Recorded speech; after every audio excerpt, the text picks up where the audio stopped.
Student, high মাদ্রাসা মাধ্যমিক 2026 পরীক্ষার্থীদের সুবিধার্থে তোমাদের হাই মাদ্রাসাতে অথবা স্কুল থেকে যে টেস্ট পেপারটা দিয়েছে সেই টেস্ট পেপারের ইতিহাস বিষয়ের আমরা সমাধান করতে চলেছি।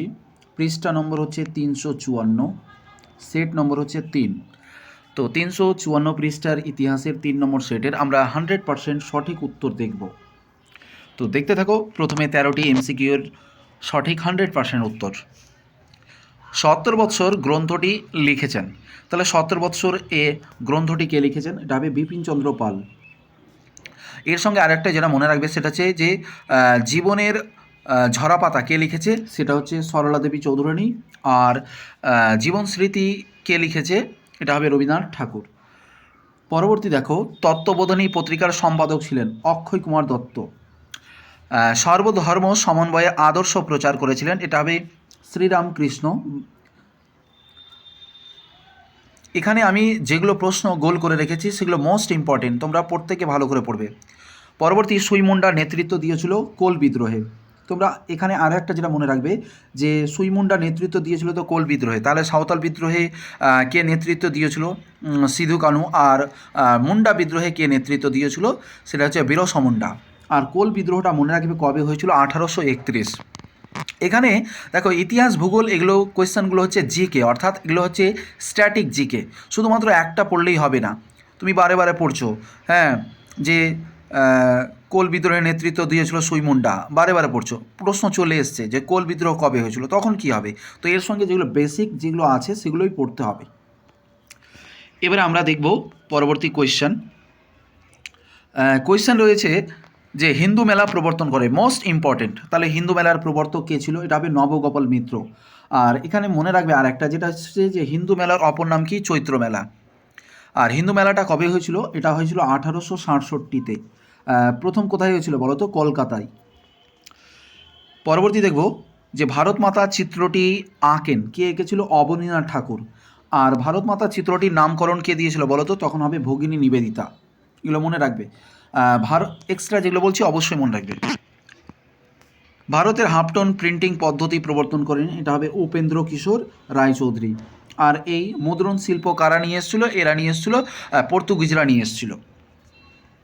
পরবর্তী কোয়েশ্চেন দেখো, ভারতে প্রথম মে দিবস পালিত হয়। তো ভারতের প্রথম মে দিবস পালিত হয়েছিল, এটা হবে মাদ্রাজে, কিন্তু বর্তমানে এটা চেন্নাই নামে পরিচিত। আর নিখিল ভারত ট্রেড ইউনিয়ন কংগ্রেস, এটা হবে AITUC, প্রতিষ্ঠিত হয়েছিল, এটা হবে 1920 খ্রিস্টাব্দে। এর প্রথম সভাপতি ছিল লালা লাজপত রায়। আর রশিদ আলী দিবস 1946-এ তো হয়েছিল, তারিখটা মনে রাখবে, এটা হবে 12ই ফেব্রুয়ারি, রশিদ আলী দিবস। আর লক্ষ্মীর ভাণ্ডার প্রতিষ্ঠা করেন, খুব ইম্পর্টেন্ট, লক্ষ্মীর ভাণ্ডার প্রতিষ্ঠা করেন সরলা দেবী চৌধুরানী। আর রাজ্য পুনর্গঠন কমিশনের সভাপতি ছিল, এটা হবে তোমার ফজল আলী। এখানে যেটা মনে রাখবে যে রাজ্য পুনর্গঠন কমিশনের কত সালে হয়েছিল? রাজ্য পুনর্গঠন কমিশন 1953, ভাষাগত দিক দিয়ে এসেছিল। পরবর্তী, ভারতের লৌহ মানব বলা হয়, তাহলে ভারতের লৌহ মানব বা বিসমার্ক বলা হয় সর্দার বল্লভভাই প্যাটেলকে। এই সর্দার বল্লভভাই প্যাটেল ভারতের লৌহ মানব বলে, আবার ভারতের বিসমার্কও বলে। আবার এই সর্দার বল্লভভাই প্যাটেল ভারতের প্রথম উপপ্রধানমন্ত্রী ছিল। এবার আমরা দেখব এসএকিউ প্রশ্নের উত্তর কিন্তু দেওয়াই আছে, তোমরা দেখতে পাচ্ছ, আমি পাশে লিখে দিয়েছি। সরকারি নথিপত্র কোথায় সংরক্ষণ করা হয়? দিল্লির মহাফেজখানায়। আর সমপ্রকাশ পত্রিকার প্রথম সম্পাদক কে ছিল? দ্বারকানাথ বিদ্যাভূষণ। সমপ্রকাশ পত্রিকার সম্পাদক দ্বারকানাথ বিদ্যাভূষণ। আর সমপ্রকাশ পত্রিকা এটা হচ্ছে একটা সাপ্তাহিক পত্রিকা।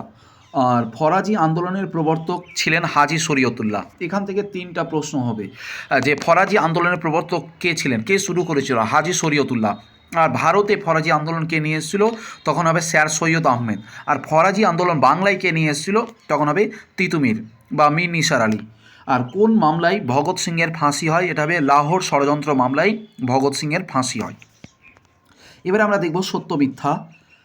তোমাদের উদ্দেশ্যে বলি যে অবশ্যই তোমরা যারা চ্যানেলে নতুন আছো অবশ্যই চ্যানেলটাকে সাবস্ক্রাইব করবা। হাই মাদ্রাসার জন্য তোমাদের জন্যই প্রচুর পরিশ্রম করে এগুলো উত্তর নিয়ে আসি, তো অবশ্যই সাবস্ক্রাইব করবে। আর তোমাদের সুবিধার্থে একটা গ্রুপ ওপেন করা হয়েছে, হোয়াটসঅ্যাপ গ্রুপ। অবশ্যই তোমরা গ্রুপের লিঙ্ক ভিডিও ডেসক্রিপশন বক্সে পাবে, সেই লিঙ্কে ক্লিক করলেই তোমরা গ্রুপে যুক্ত হতে পারবে। সেখানে সাজেশান, পিডিএফ সমস্ত রকমের সহায়তা করা হয়। আচ্ছা, আমরা দেখব সত্য মিথ্যা। বর্তমান ভারত গ্রন্থটি লেখেন বিপিনচন্দ্র পাল। এটা মিথ্যা, কারণ বর্তমান ভারত গ্রন্থটা লিখেছিল স্বামী বিবেকানন্দ। আনন্দমঠ উপন্যাসে সন্ন্যাসী ফকির বিদ্রোহের উল্লেখ আছে, এটা ঠিক আছে। স্বাধীন ভারতের প্রথম প্রধানমন্ত্রী ছিল জওহরলাল নেহেরু, একদম ঠিক আছে। এখানে আর একটা জিনিস তিনটা মনে রাখবে, যে স্বাধীন ভারতের প্রথম প্রধানমন্ত্রী ছিল জওহরলাল নেহেরু, আর স্বাধীন ভারতের প্রথম রাষ্ট্রপতি ছিল রাজেন্দ্র প্রসাদ, আর তোমার স্বাধীন ভারতের প্রথম উপরাষ্ট্রপতি ছিল ডক্টর সর্বপল্লী রাধাকৃষ্ণ, আর স্বাধীন ভারতের প্রথম উপপ্রধানমন্ত্রী ছিল তোমার সর্দার বল্লভভাই প্যাটেল। এগুলো হচ্ছে স্ট্র্যাটেজিক জিকে, অবশ্যই এগুলো মনে রাখার চেষ্টা করতে হবে। আর শুধু একটা পড়লে হবে না, এর সঙ্গে যতগুলো লিঙ্ক আছে ভাই সমস্ত কিছু জানতে হবে, শুধুমাত্র একটা জানলেই হবে না, প্রশ্ন ঘুরিয়ে দিতে পারে, কোথা দিবে বলাই মুশকিল। আচ্ছা, দার উল হারব এটা হবে শত্রুর দেশ হবে, হ্যাঁ, এখানে শঙ্কুর দেশ করেছে, শত্রুর দেশ বা বিধর্মীর দেশও হবে। আর উডে ডেসপ্যাচ 1854 খ্রিস্টাব্দে। সাম্প্রদায়িক বাটোয়ারা এটা আমরা জানি, দলিতর ক্ষেত্রে আমরা দেখেছি র্যামসে ম্যাকডোনাল্ড, ইনি প্রধানমন্ত্রী ছিল, ইনি ঘোষণা করেছিল। আচ্ছা, ম্যাপের ক্ষেত্রে বলবো যে ম্যাপে আমি 4টা জায়গা চিহ্নিত করেছি, আমার ক্লাস ভিডিওর প্লেলিস্টে দেওয়া আছে, তোমরা সেখানে ম্যাপের ক্লাসটা দেখে নিও। আমি 4টা জায়গাকে চিহ্নিত করেছি, যেমন কাশ্মীর, দিল্লি, আর 2টা জায়গাকে চিহ্নিত করেছি, কর্ণাটক আর উত্তরপ্রদেশ। আমি ম্যাপে দেখিয়ে দিয়েছি কে কোথায় অবস্থান করছে, অবশ্যই দেখে নিও। আর আমার গ্রুপে কিন্তু ম্যাপের পিডিএফ দেওয়া আছে। আচ্ছা, এবারে আসি বিবৃতি। তোমরা বিবৃতিটা দেখো, এখানে বিবৃতি বলছে যে রবীন্দ্রনাথ ঠাকুর গোরা উপন্যাস লিখেছেন। তো এই গোরা উপন্যাসের মূল কারণ যেটা ছিল, যে সেটা হচ্ছে সংকীর্ণ জাতীয়তাবাদকে সমালোচনা করার জন্য। আর 1857 খ্রিস্টাব্দে ভারতের সর্বশ্রেণীর মানুষ অংশগ্রহণ করেছিল। এটা তোমার হবে বিবৃতি 2 নম্বর। 1857 খ্রিস্টাব্দে বিদ্রোহী সিপাহীদের বিরুদ্ধে হয়েছিল। তাহলে এটা আমরা দেখব, প্রথমটা হচ্ছে 3 নম্বর, তারপরেরটা হচ্ছে 2 নম্বর। আচ্ছা, তারপরে আমরা দেখব, আচ্ছা 3 নম্বর বিবৃতি আমরা দেখব, যে ব্রিটিশ সরকার 1929 খ্রিস্টাব্দে মিরাট ষড়যন্ত্র মামলা শুরু করেছিল। এর উদ্দেশ্য যেটা, সেটা হচ্ছে যে এর উদ্দেশ্য ছিল দেশব্যাপী সাম্যবাদী কার্যকলাপ দমন করা। 2 নম্বরটা। আচ্ছা, 2 মার্কের এগুলো অতটা দেখার প্রয়োজন নাই, আমার র্যাঙ্কার বই যারা পড়েছো এগুলো যা দিয়েছি সেগুলো পড়লেই হবে। আমার ঘুরে ফিরে আছে শ্রীরামপুর রয়, ইলবার্ট বিলকি, চৌরি চৌরারা, আইএসসিএসের প্রণাম, অলিন্দ যুদ্ধ, রশিদ আলী দিবস, 1950 খ্রিস্টাব্দে কেন বিখ্যাত। আমার র্যাঙ্কার বইয়ে সমস্ত দেওয়া আছে, আমার র্যাঙ্কার বইয়ে ওখানে 48টা প্রশ্ন দেওয়া আছে। এটি করলে 100% তুমি একদম 7টা, কেন তুমি তো 14টাই কমন পাবে, আমার তো 7টা প্রয়োজন। আচ্ছা, এবারে আমরা আসবো ইসলামের ইতিহাসের প্রশ্নের উত্তর দেখব। এখানে বলছে যে হজরত আবু বকর খলিফা ছিলেন। তাহলে হজরত আবু বকর খলিফা ছিলেন 2 বছর, মাত্র 2 বছর। আর খলিফা হজরত ওসমানের আমলে পারস্য সম্রাট কে ছিল, এটা হবে ইয়াজুদ জর্দ হবে। আচ্ছা, পরবর্তী আমরা দেখব এমসিকিউ।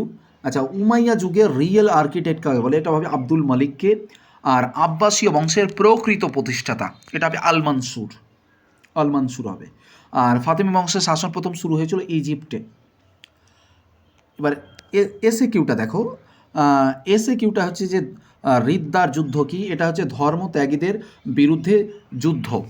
রিদ্দার যুদ্ধ হচ্ছে ধর্মত্যাগীদের বিরুদ্ধে যুদ্ধ, অর্থাৎ খলিফা ওয়ালিদ বিন ইনি কিন্তু ভণ্ড নবীদের বিরুদ্ধে একটা আন্দোলন চালিয়েছিল, যুদ্ধ চালিয়েছিল, সেটাই হচ্ছে তোমার রিদ্দার যুদ্ধ।